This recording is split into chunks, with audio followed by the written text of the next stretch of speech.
Hey, everybody, and welcome back to the GrowthWell Podcast, where we explore the art of balancing professional growth with personal well-being. Thanks, as always, to my sponsors at MarketScale. Today, I've got an amazing guest for you. I run into him in the halls of Atlanta Tech Village all the time. We've shared a couple of meals, a couple cups of coffee together, but I've really never gotten to dive in deep with Chris Moreno. So today, we're going to do just that. He is often called Mr. PropTech.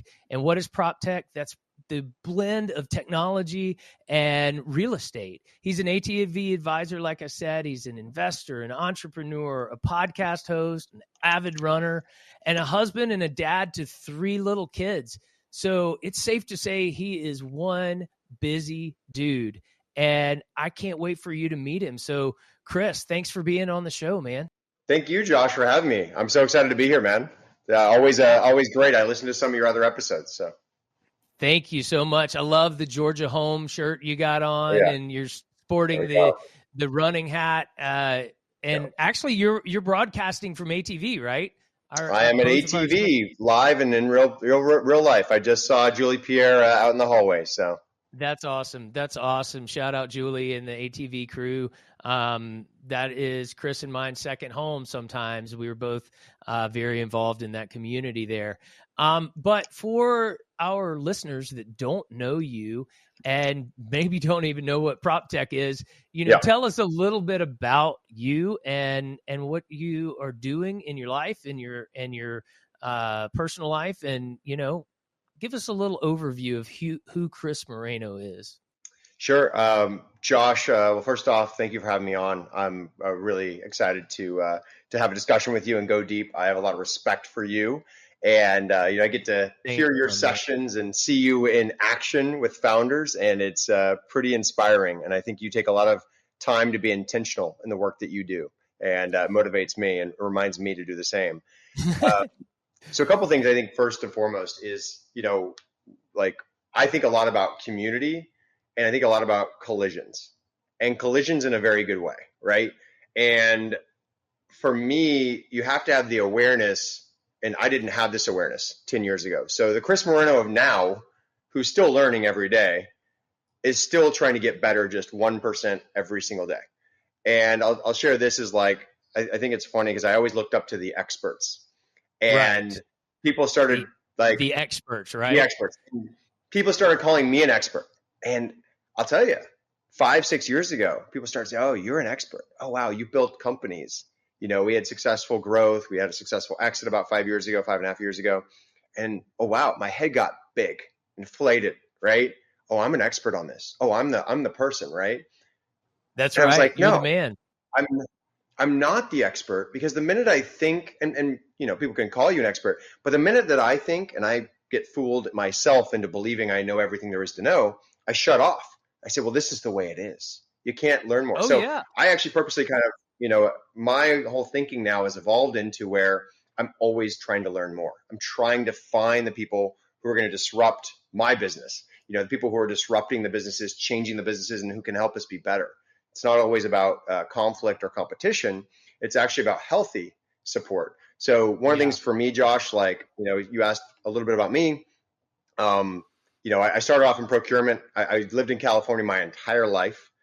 My wife and I met in San Francisco, California, while we were building our businesses.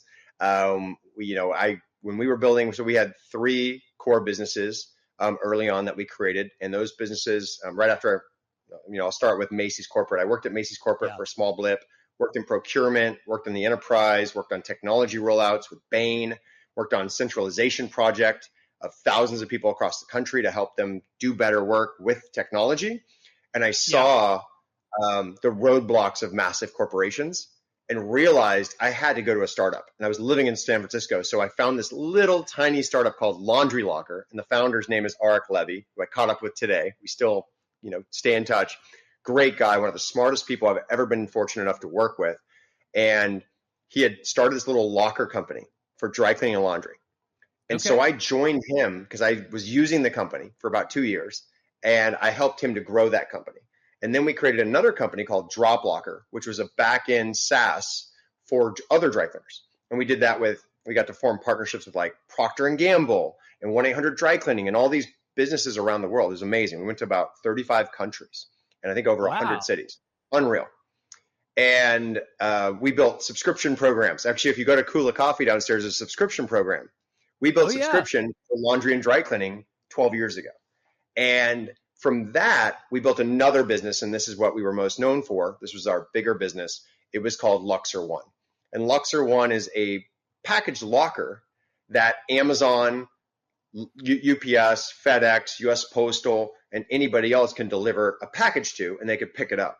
And we evolved that from, we couldn't even give it away, Josh, in 2013 to 2014, to where it's now in over 8,000 apartment buildings nationwide. It's in every Home Depot store in the world. It's rolling out with everybody. So, and I get countless people every day saying, I use Luxor, Chris. They'll send me text messages and see it. So we sold the business fast forward, we sold that in 2018. We got acquired by a phenomenal company called Assa Abloy. They treated us and all of our employees incredibly well.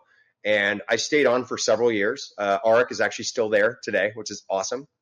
And I got to learn all about integrations. And they let us run the business how we wanted to run it, which was very incredible. So I think one of the things that's evolved for me, Josh, is going through that challenge and that model. We were bootstrapping to that exit and how hard it was. You know, it seems like this straight line, but in reality, it's like this all over the frickin' place. And so how it shaped me as a person is that I now have realized that it's a very lonely journey. It was very lonely for us, right? We spent countless days, 100 days a year on the road before I was married and had kids. And so now I try to do everything in my power to be the biggest supporter of founders, especially when they don't sometimes believe in themselves, to give them that confidence to be the best that they can be.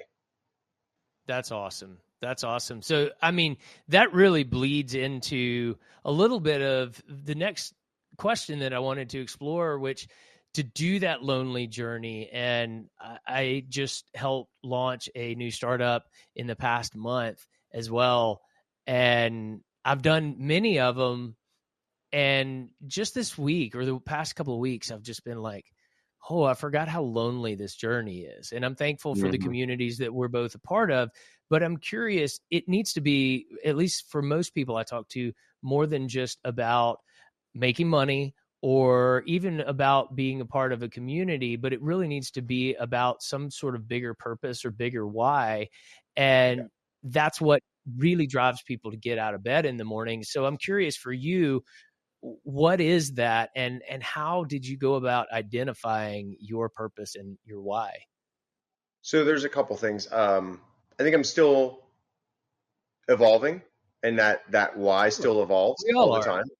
So when I was single, and some people joke today, right? I say, oh, do you have kids? And they go, my business is my kids. Or sorry, my business is my kids, right?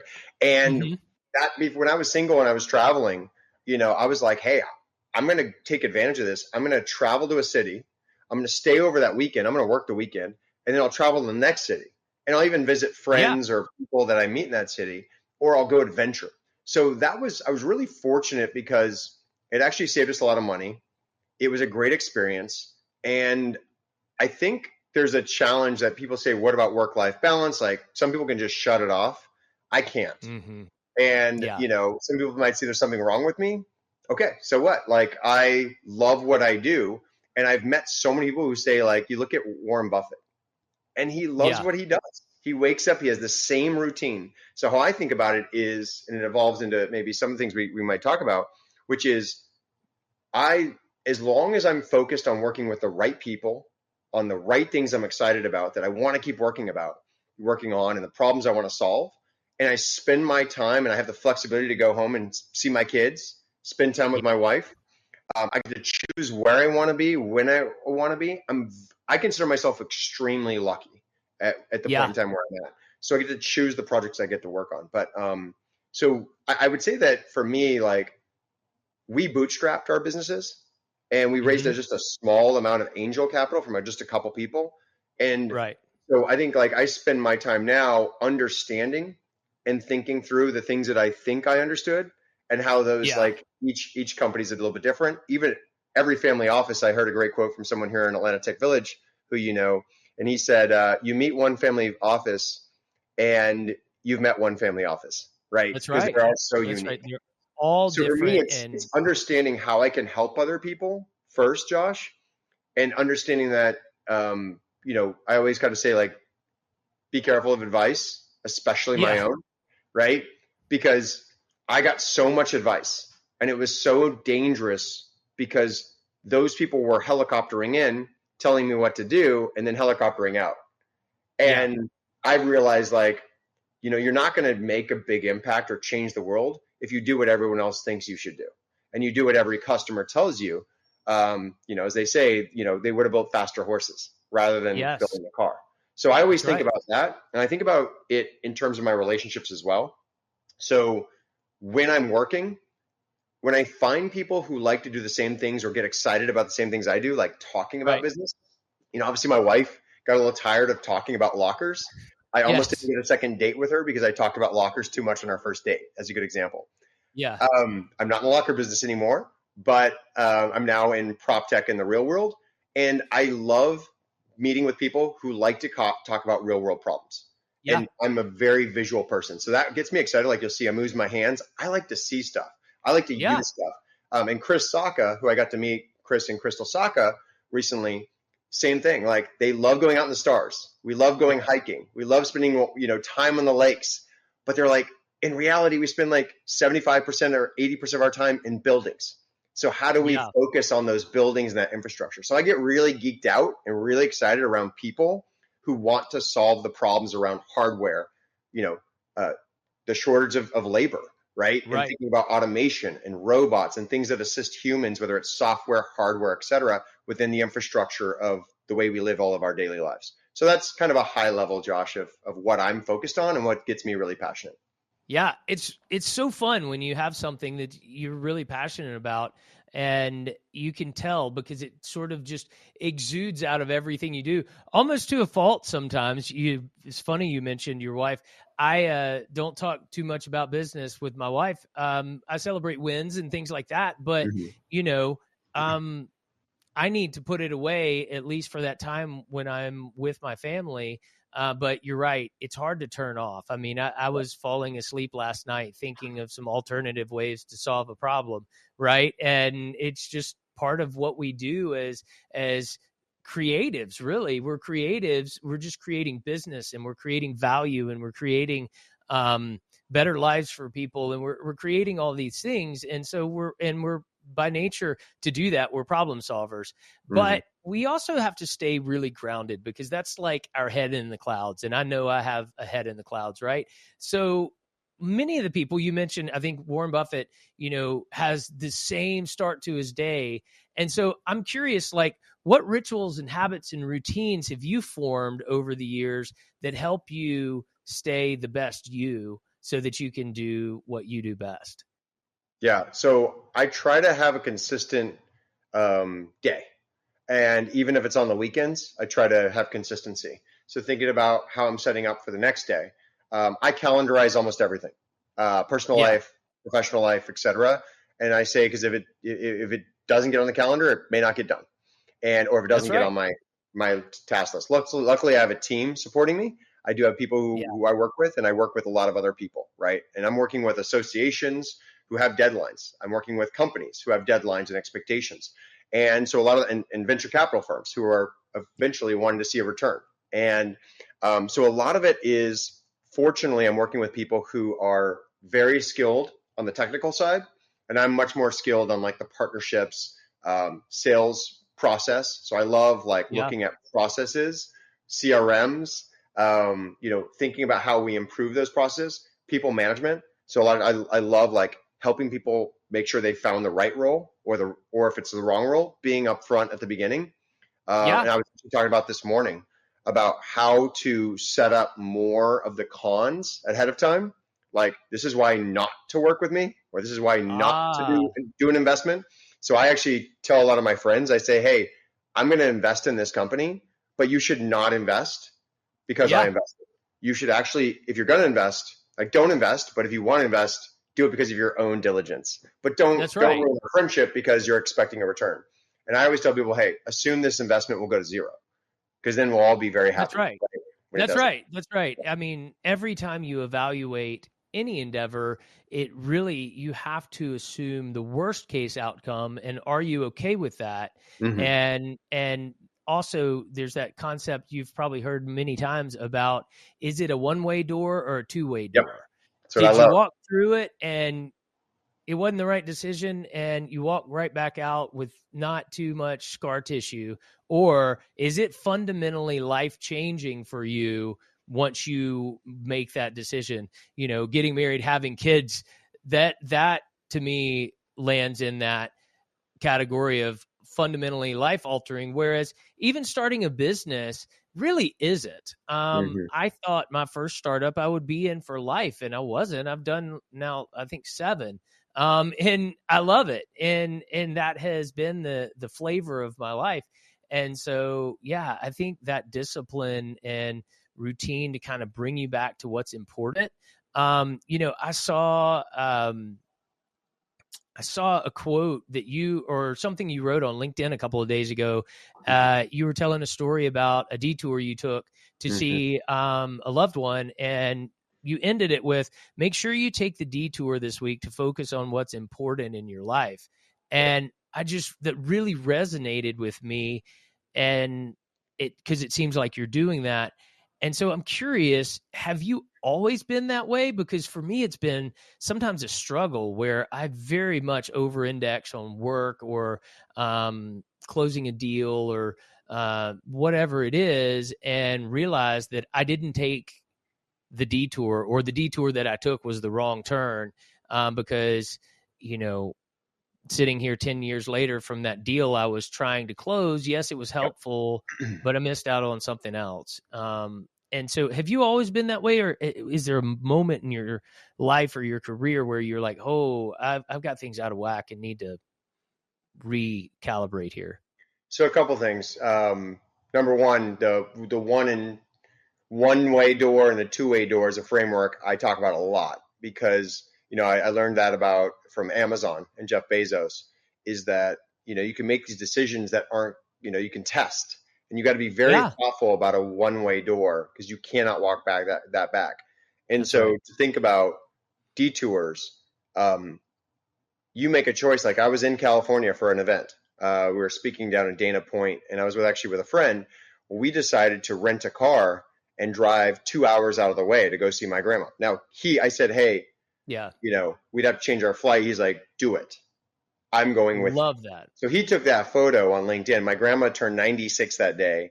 Completely surprised her. We didn't even tell her we were coming. I just told my aunt. Came there, saw her in Santa Barbara for about 45 minutes, and then drove back down to the airport 2 more hours.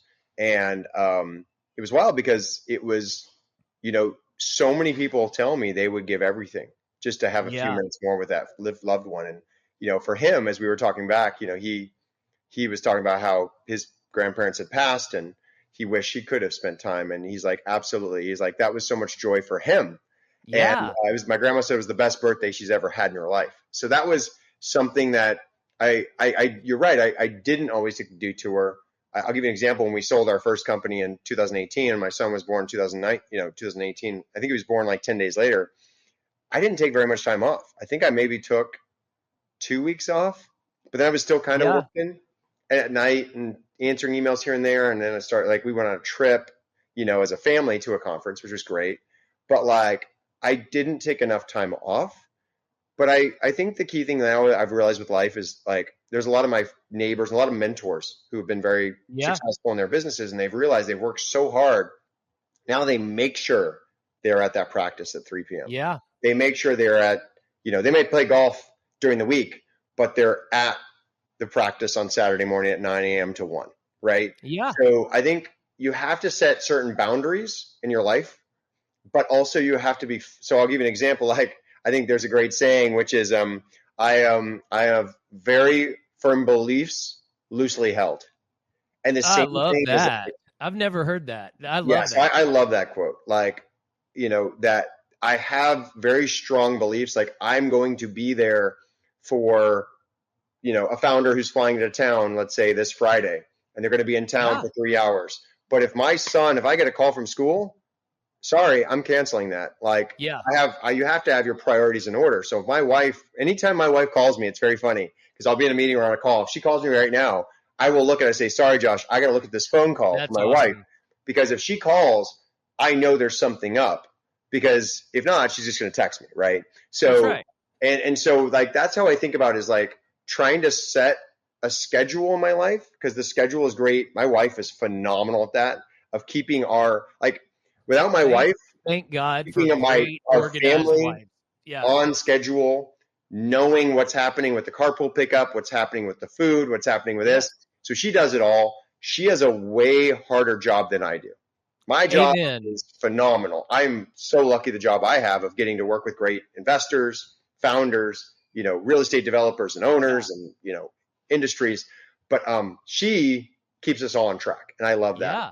So I think I would say this too, Josh, is like, I've been lucky that I say yes. So here, to your point about taking the detour, is I have consistently said, so, you see a lot of articles that say you have to say no to things. Mm-hmm. Absolutely. I say no to a lot of things, but Yeah. I do say yes to so many things, especially earlier in my career, because it opened up so many doors. And you don't know about them. No clue. And Yeah. and if I didn't say yes to the crazy little startup that was going to pay me the least amount of money, by the way, but take more equity in, and then say, yeah, let's start another company. Let's start another company and run three. We had three companies at the same time. It was incredible, and take a lot of risk, but then go and make it happen. We had to make that happen. Yeah. And so I think a lot about saying yes. Like tonight, we have a babysitter, so I'm meeting a friend for dinner that, he didn't have to say yes, but I pinged him this today and I said, hey, do you want to grab a bite? And he's pinged me back. He's like, yeah, we're meeting. Let's do it. That's awesome. So like, I am a lot of things in my life, I make time, and you make time for what is important to you. Yeah. And you also have to say no to the things that just don't align. So what I try to do as well, and I had this conversation earlier today, is I try to be very intentional, and I have not been good about this, Josh, is I think sometimes I make myself so available. So a lot of people ping me, but I've tried to be really clear about what I do. So even like my LinkedIn title now, I don't just say like investor, entrepreneur, or, podcaster. Right. I say exactly what I do. So it's so crystal clear to someone of why, like if they send me a note and it isn't clear, I probably won't respond because they didn't take the time. They're probably saying this to 100 people. But if someone takes the time to say, hey, Chris, I really enjoyed the podcast you had with Josh. And I loved how you talked about your love for hardware, and how I have a belief, Josh, that probably 90% of VCs disagree with. So I am very, very hardcore on this and non-consensus, but I believe most VCs will not invest in hardware. They say it's a low margin business and it's a very difficult sell and it's very expensive to get to market. And I agree with all three of those things. But the mistake they're noticing is that software churns like that. And number two, software is easy to replicate and build and hard to put moats on. Hardware is one of the most incredible moats I've ever seen in my life. And the churn, we had negative churn at Luxor. We had so many reorders from the same customers over and over and over. It was unreal. And it turned into these flywheels. So I think it's more about the fundamental business. And that's how I think a lot about things is I love in real life relationships. So like that's when we hang out and like doing this and being very intentional. But I'm also very big on intentionality between communication. So when I get an email from someone, were they intentional of like sending me a personalized note? So no email I ever send, Josh, and this is crazy, except for like a newsletter or on LinkedIn where I'm sending it to masses, but every email I ever send is to a person and I actually hit the click button. No, my assistants never send an email from me, which is really unique. That is unique. I mean, that's got me thinking. I most are from me. There are a couple where I use team members, but they do say it's from them on my behalf. Same here. They will say it's from them, but anytime an email comes from my name, I make sure I sent that. Like I hit the click button, I review it. I love that. Yeah. I mean, because there's only one you, right? Yeah. And if you're giving somebody a piece of you, your knowledge, your time, your expertise, your smile, whatever it is, it needs to be authentic, right? So a problem though with guys like you and me that say yes to a lot of things, even though we know how to say no and we do have guardrails around the things we'll say no to. There's still a lot of great opportunities for us to say yes to that fit our rubric of I should say yes to that. And that's not sustainable. And if I think you're a bit like me, it sounds where you probably say yes to too many things. So I'm curious, how do you recognize when you're a little bit off balance, or when you've said yes to too many things, or when you've become too flexible with your closely held beliefs? How do you recognize that? I have accountability buddies. Okay. So Allie Merritt, who actually coined, so there's a debate. Allie Merritt says she called me Mr. PropTech first. She actually made me a shirt. I didn't like the name Mr. PropTech. I still kind of don't like it, but I did that. Yeah. I kind of like embraced it now because I've had several other people. And so another person says he called me Mr. PropTech, my friend Brian. So a lot of people call me that because I'm so focused on real estate and technology. And it's just my lane. And that's what I love. And I see it. And I think finding people in that world who can hold me accountable and who I see frequently. So I think frequency is a big thing. Someone, another friend of mine, you might know Christian Reese, who's in the building. He's the CEO of Perlant and he used to be a founder of a PropTech company. So he's now in wine and building a wine community. It's an Atlanta Ventures company. I met him through the community. I met him through John Birdsong, David Cummings, this community, right? Right. And so I think a lot about, and Sarah and you've got AT, you've got Catherine, incredible team here who are building this community. And so many people in my life who I hold accountable and they hold me accountable, I've met through this community. So I think a lot about the communities we're in. And one of the things I think, Josh, I did learn probably about 15 years ago, right as I was leaving Macy's, the senior vice president of HR was a mentor of mine. And he said, list out all these things, Chris, that you think are important. And I said, oh, of course, what I'm working on. Of course, the culture of the place I'm working. Oh, of course, the pay. Oh, of course, the flexibility. Oh, of course. And then like down here was like geography. And what was funny is that like geography actually, for most people, actually tends to be really, really high on the list.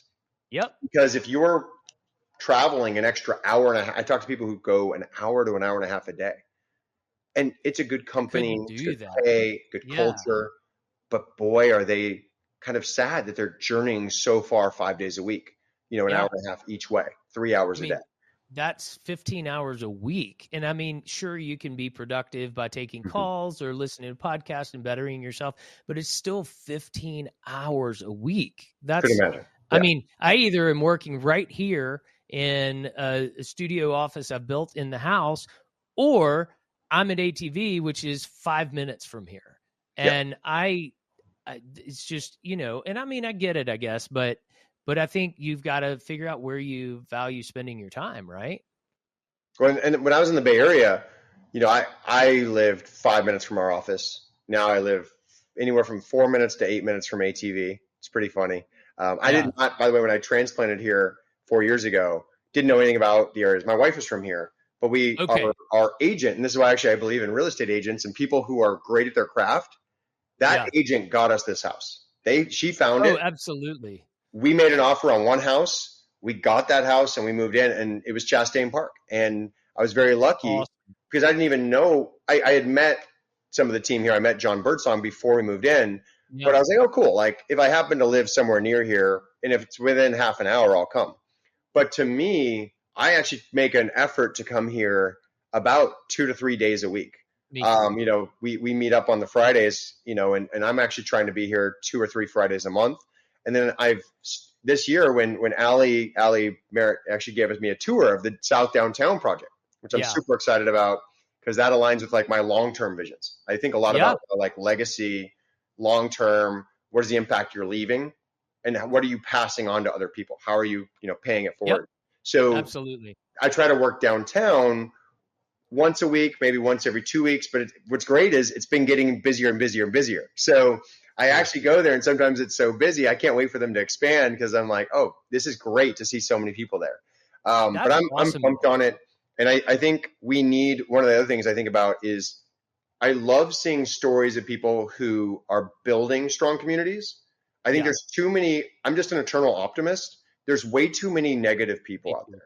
There's way too many people, I think, looking for the worst in people. So I always just try to assume the best in people. Absolutely. And I hope that people do the same with me. Like if I accidentally missay something or misdo something, but like I think you have to assume positive intent, and then you have to try and follow through. I think the other thing, Josh, to your point earlier about making yourself available or open, is I try to set pockets and windows. Like when I do my podcast, I set a pocket where I'm available, and I try to stream it out to people and say, here's a little bit more about my thesis, or here's an interview with so-and-so. And now I'm doing office hours. So I used to do office hours. I'm bringing those back, and that's been great, where people can come in a group and do office hours. But I think a lot about, who are building great communities, and because it's really, really hard, and it's a big investment. So again, kudos to like South Downtown and the team at Atlanta Tech Village, which I wish I had this 12 and 13 years ago when we were building our businesses, Laundry Locker, Drop Locker, Luxor, because we didn't have that in San Francisco. It was actually pretty competitive. And number two, you need people who are taking a risk beyond their thesis. And what I mean by that is willing to experiment. So if you think about it, most people only develop one type of building. They just do multifamily, or they just do offices, or they just do hospitals, or they just do X, parking lots. So I think what's going to be a big challenge for them, but an opportunity, is that they're doing, mixed use. So retail, they're doing offices, they're bringing together community leaders, they're doing housing. And it's, oh, by the way, next to two of the greatest places to go see a concert, see a football game, see a basketball game. So that corridor, and what I love about it, I'm getting like that amazing feeling inside. You're jazzed, and we're gonna have Birdsong on here at some point to talk about that project, because it's massive. For our listeners that don't live in Atlanta, they've taken over 60, 70 buildings of downtown Atlanta, and they are just revitalizing it with a fervor. It is awesome. Yeah, and I think like here, Josh, we get to experience at ATV. They're bringing in amazing speakers from companies like Invesco, and they have Chick-fil-A, and they have CTOs, CEOs, et cetera. They do events and fundraising and pitching, et cetera. They're doing the same thing downtown already, where they're doing tailgates, and they're free, welcoming the community in. And they're fun. Yeah. They create these opportunities that people can choose not to go to. But if you choose to go, and that's what's changed my life. I didn't have that community here. I knew a few people, but I reached out to someone who actually was in Boston. I said, who do I need to meet? I asked a few friends, who do I need to meet? And it led me to this community. And by taking that coffee meeting, and the other person taking that coffee meeting, we collided in a positive way. And now I've got all these great friends. I love this community. People ask, oh, Atlanta. And I go, it's beat every expectation. It's awesome. And this is our home. And this is what I love. So I've planted the roots here, the flag. I love to pay it forward. And I'm trying to be a major recruiter for founders to move here. So I'm trying to recruit some founders from Canada right now to build in Atlanta. I think opportunity is the most overlooked city in America, where there are capital dollars, there are company dollars, there are resources. We have a mayor and a governor who are absolutely focused on supporting business in every which way. And I love that. And so I think, it's the opportunity is right now in the next 10, 15, 25 years to build a solid community. So I'm pumped. I get really excited about it. I can see it. And I love that. I mean, the old guard here in Atlanta talks about when we got the Olympics in '96 and what that did for the city. And I think that we're experiencing another kind of tech rebirth that's really being invested in. I think we're experiencing sports teams that are fun to watch, and I think we have communities building, and it's really awesome. But with all that going on, I do have one more question about you personally and how you handle it. even though this recording is coming out in January as episode 1 of season 2 of GrowthWell. So thank you for being the inaugural season 2. Currently we're in playoffs. And so I got a lot of baseball on the mind. And, but I always ask my guests this: with all you've got going on, it's impossible that you don't get thrown curveballs and thrown off your game. Sometimes it just happens. We're human. We get over-indexed in one thing. You get overexcited about what's going on somewhere else, and you drop the ball elsewhere. And I'm curious, like, what is your go-to to bring you back into focus? What is your thing that helps you bring it back in and prioritize or refocus what you're doing, either in family or work or anything else you're involved in? So I think if I'm losing track of the day, or I'm losing track of what I'm working on, or I feel overwhelmed, I think oftentimes I've learned early in my career, I would just keep working, and I would burn the midnight hour, muscle through it later till I fell asleep.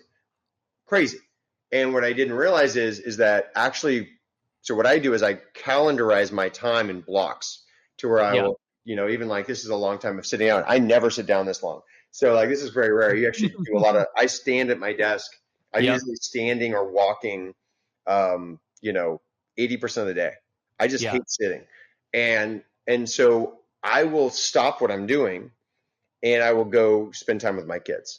So I will grab one of the kids, go play in the backyard. I'll do what they want to do. If it's playing with the trains, if it's hopping in the car to go run an errand, even if I'm taking a phone call outside with them so they can listen to daddy.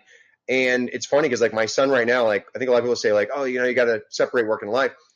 Like if my kids want to work with me, awesome. Like I'm so excited. Like I want them learning about, like they're learning golf 5-6 years earlier than I ever did. Right. I learned golf and they're already learning as a kid. My son's already, it's funny, my sister was helping my son create a YouTube channel on trains.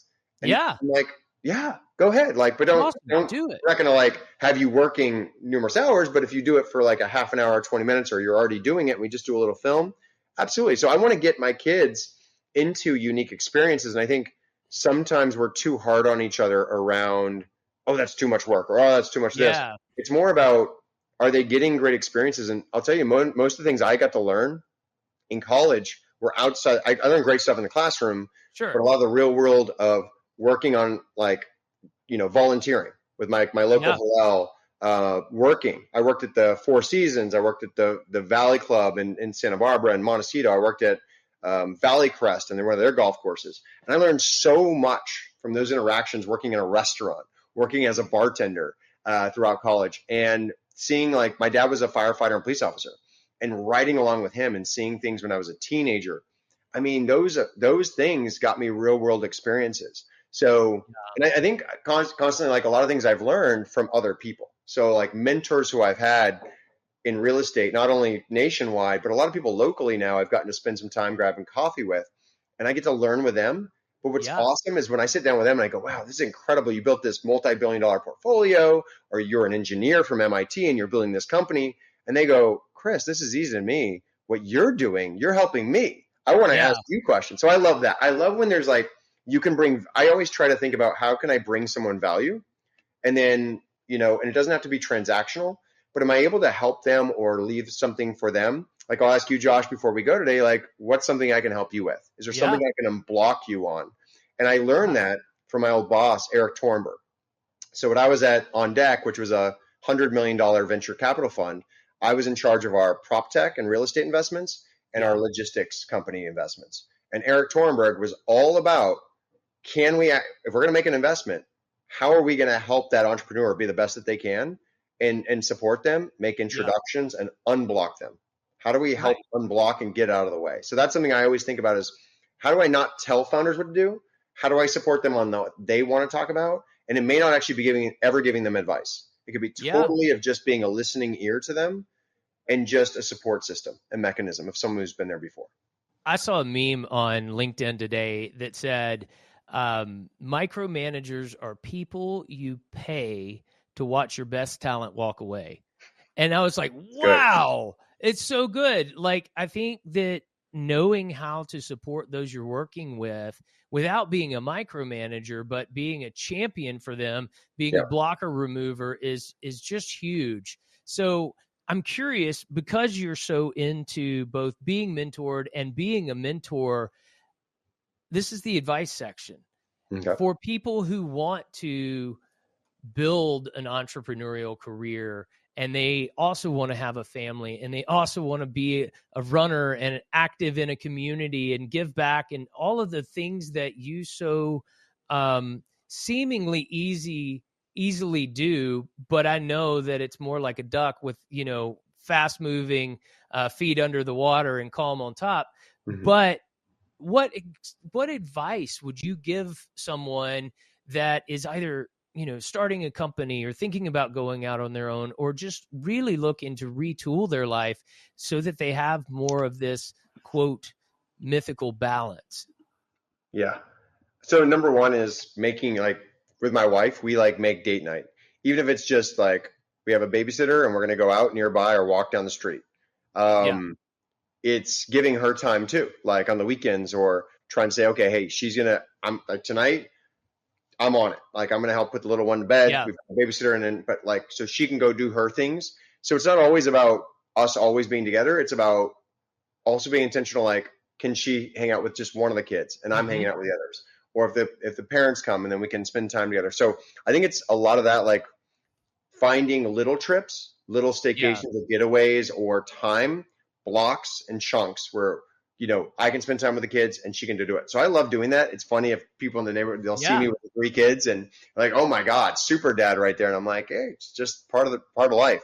It's part of the job requirement. Absolutely. Yeah. So I think also about like finding things that you really love, and don't let other people tell you that's weird or it doesn't make sense. Or like someone told me the other day, like, oh, I can't play that much golf. Well, I don't play that much golf. Oh, I can't travel that much. I'm like, well, you know what? I travel at certain times. And also, I think people think I travel more than I do because I'm sharing the content over time. Like, we're recording this now, it's going to be shared in a few months. But I think a lot about like, how can I share other people's stories?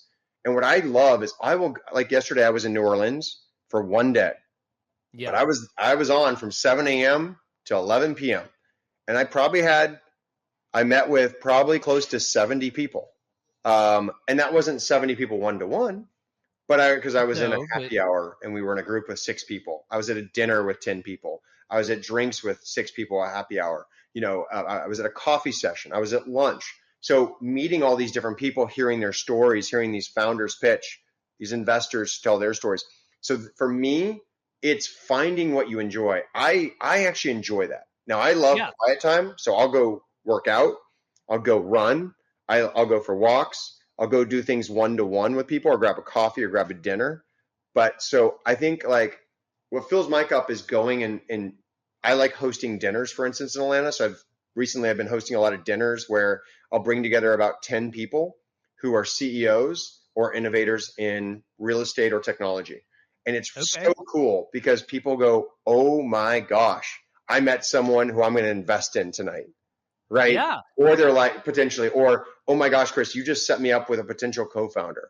Like, that is the most fulfilling thing in the world, to help people when you think you're just bringing people together for dinner, but to them, you just created a fork in their life that may change their lives for the better. So I think a lot about how do we be more positive to each other? How do we support each other? How do we, and one of the things that, Josh, if you ask any of my competitors over the years of companies I've been at, they are blown away because I helped many of them find jobs or make introductions of companies who became customers. And they were like, why would you do that? And I said, because they weren't a good fit for us.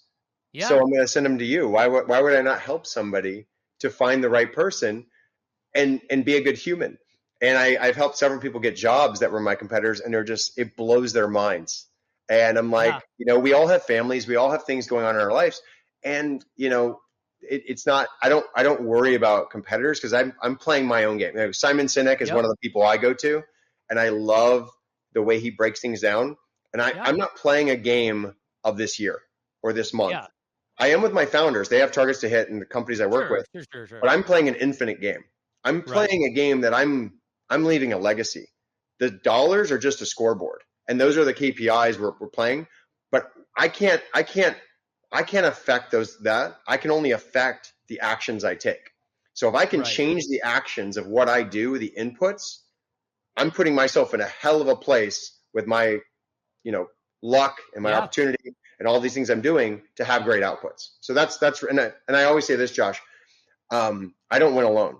So I believe does. Probably everything I work on for the rest of my life will be with great people, because I believe that I can never do everything better than having Josh as a CMO, having,